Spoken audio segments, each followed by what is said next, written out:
Hey Meg, are you there? I was just double checking that you were going to the doctor's office today, right? Have you already gone? Or are you still at home? No, I already went, actually. My appointment was this morning. What about you, Dan? Did you just start your lunch break? Yeah, about 3 minutes ago. This morning has been so slow. I was waiting all day up to now so that I could text you. So anyways, how did the doctors go? Did they have anything to say? How are things looking? Well, they did a sonogram and ran over some other tests, and it seems like the baby's doing really well. And since I'm this close to having it, they really aren't concerned about any kind of freak incidents happening suddenly. They said that as far as they could tell, I'm on track to have the baby according to when they said I would. I see. Well then it all sounds like good news to me. That's such a relief. And just to double check, if the doctor said that you'd have the baby according to the date they predicted for you, would that mean we'd be looking at the start of next month? Yep, pretty much around then, although you can never know for sure with this thing, right? So it might be a couple of days before or after that window, but I take it that you've already asked your boss for the time off, right? Well, yeah. I did ask, but I was only able to get a few days off of work anyways. He told me that even though it's my break time, that I can't just take off huge amounts all of a sudden. But I'll talk to him about it a little more. Maybe at the very least I can arrange some kind of work from home deal or something like that. Of course, you do what you need to do to make sure things go okay at your office. Oh, right. That reminds me, I meant to ask you, did you say anything to that coworker of yours? What's his name? Ted? You're asking me if I said anything to Ted? Like what? What should I have said? Well, it's just his wife actually came over not that long ago. She came over asking if I could teach her how to bake after I'd given birth. But she specifically asked if I could teach her how to make a bundt cake, even though I've never ever made one of those before. Wait, really? Are you sure? You mean to tell me you've never made a bundt cake before? What do you call those little small ones that you made last year of the New Year's party? Dan, are you talking about the cupcakes that I made? Did you really think those were called bundt cakes? They're two completely different things. She'd be better off just following some recipe online. Well, I don't really see what the difference is. If you can bake one thing, you can probably bake a bunch more then, right? I really don't think that's how it works, and I certainly wouldn't be comfortable teaching someone something I don't know how to do. But more important than that, you really have to quit fibbing to people about me, Dan. I mean, you tell people that I can do basically anything, and then they come to me asking for it. And you really think that's all because of what I tell people about you? Of course that's what I think it's all about, but do you have any idea just how much work I've had to do so that those people don't get disappointed? Word? What are you talking about? What have you done? I mean that you had that other friend who you told that I could speak Spanish to, remember? I don't speak any Spanish. But that isn't true though. I mean, you told me you were pretty good at it when you took it in high school. Yeah, and it's only gotten worse since. Besides, you told this person that I would teach them how to speak Spanish. But I've never once taught anything to anyone. Why do you keep telling these kinds of lies to people? Do you have any idea how embarrassing it is when I have to tell them that I have no idea how to do what they think I do? Is it really that bad? I think that sounds kind of funny to me. Well, I'm not laughing at all, Dan. I am really happy that you can talk about me freely to your friends and coworkers. But I'm only asking that you just tell them things about me that are actually true. Is that really so much to ask for? Okay, I'm sorry. I shouldn't have sent that last message. But, I mean, you really do so much already. And thanks to me, everyone in my office thinks that you're amazing. That's a good thing, right? Dan, I think we've talked about this before, but ever since I was little, people always told me that I could do anything just because I'm pretty. And thanks to that, I actually suffered a lot of embarrassment when I couldn't do any of it. It was a lot to put on a kid, and I still carry those feelings with me, especially when your coworkers come around asking me for things. Alright. I think you did tell me something about this before, actually. But anyways, if you're really so against seeing any of my coworkers, does that mean that you're going to miss the company barbecue that's coming up? It feels like you're just trying to change the subject here when I'm trying to tell you about how I feel. No, I'm not trying to change the subject. I'm just putting a pin that so that we can talk about the barbecue really quick. I mean, I think some people are gonna bring their whole families, so I really would appreciate if you could come. I'm really sorry, Dan, but I can hardly stand the smell of meat cooking as it is. I just don't see that happening.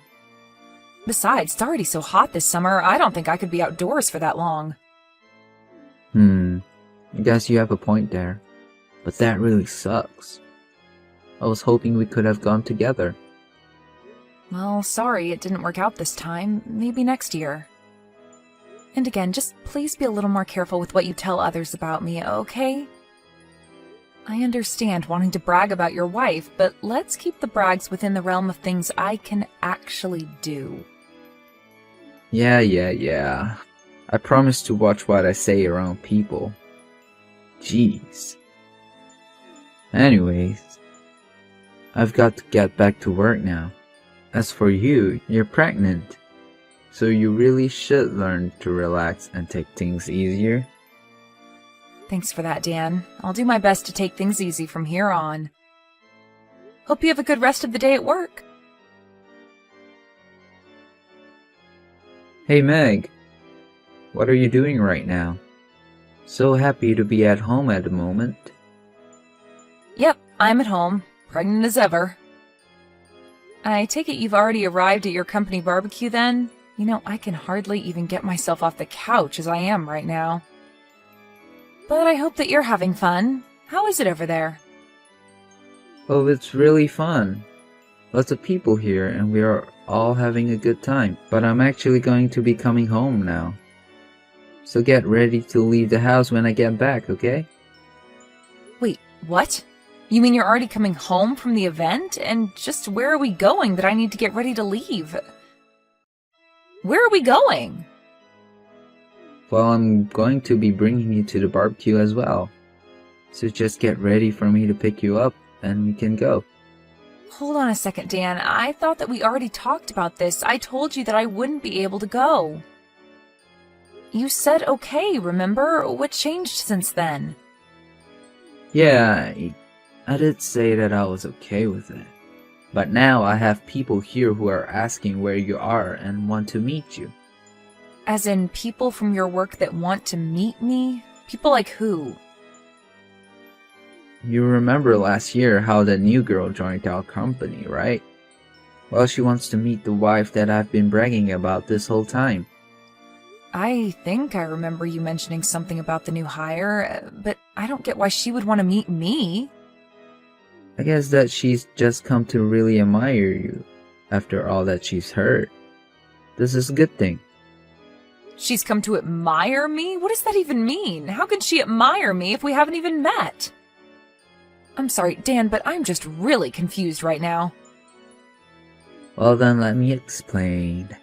Thanks to me, my whole office thinks that you're a beautiful woman, an amazing cook, and a jack of all trades.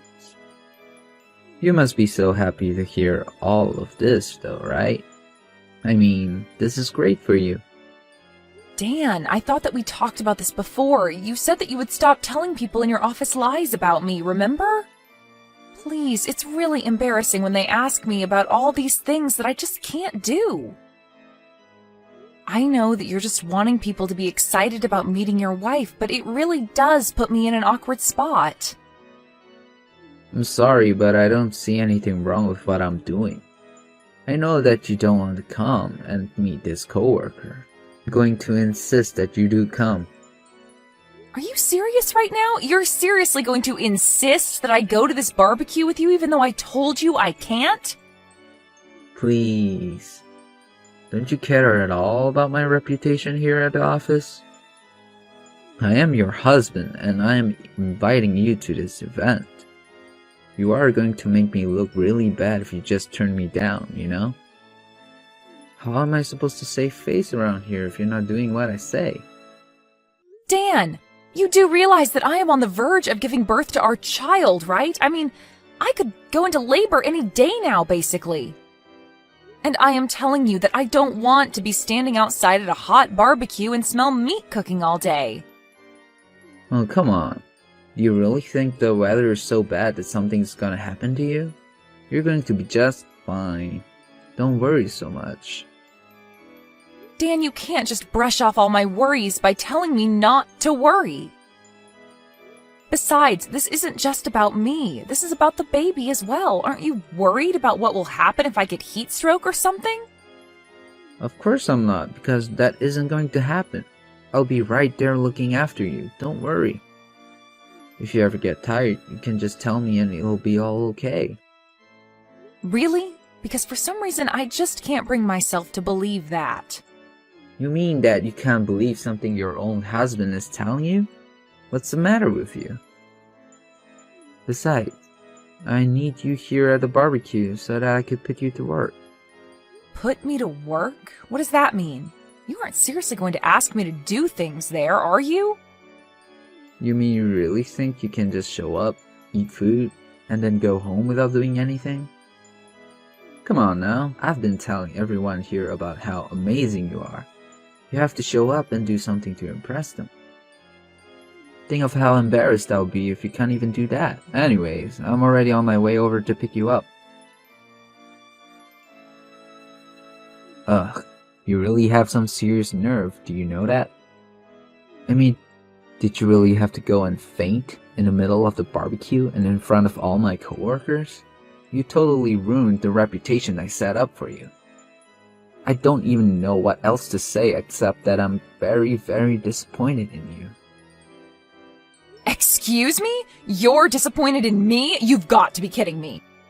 Dan, I can't believe you actually just said that. I am seriously getting sick and tired of you. And just who do you think you are to take that kind of tone with me, huh? This is all your fault. If you didn't pass out, then my boss would have never scolded me in front of everyone. Can you believe that they put all the blame on me for what you did? Don't you dare try to spin this against me too. No one is spinning anything against you. Certainly not me, your boss. What are you talking about? You're not boss. Is that supposed to be some kind of joke or something? Oh no, it's no joke at all. This is your boss speaking to you, or should I say, former boss. Since as of today, you are fired. Wait, Tony, is that really you? What on earth are you doing with my wife? Well, your wife had her accident at our company event, so of course I went to the hospital to go and visit her, and apologize for what happened. And that was when she talked about the kind of idiotic things you've been saying to her. Well, I got upset that I asked Meg if I could borrow her phone and have a little word with you. Okay.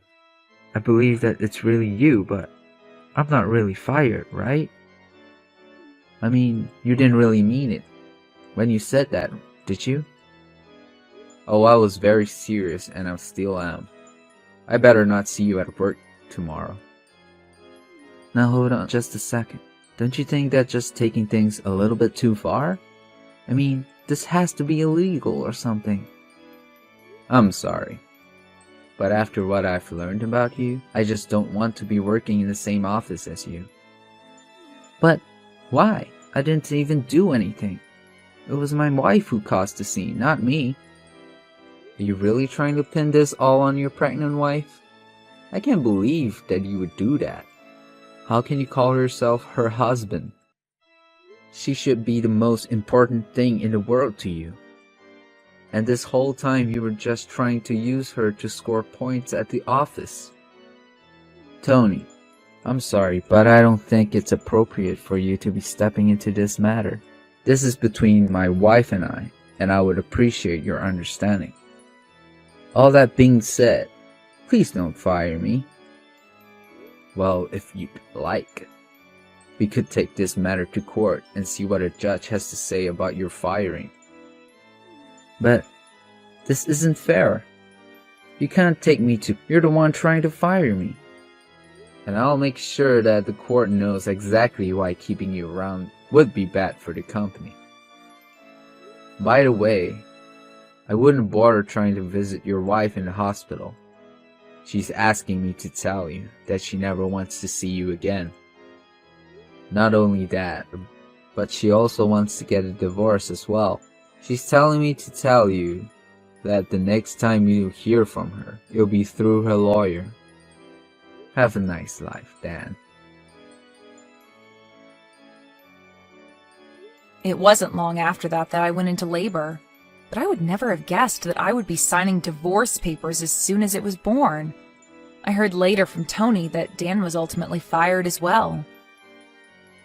During the divorce proceedings, I was able to get a hefty payment from Dan for the danger that he put our child and I in.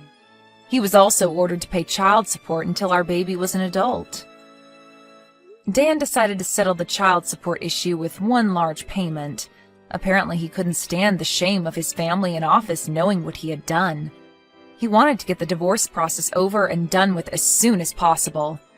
After it was all done and over, I never heard from Dan again. I know it'll be hard to raise this child on my own. Sometimes I wonder if it wouldn't have been better to stay with Dan. But then I think of what that would mean making my child grow up with. No matter what, I don't regret what I've done.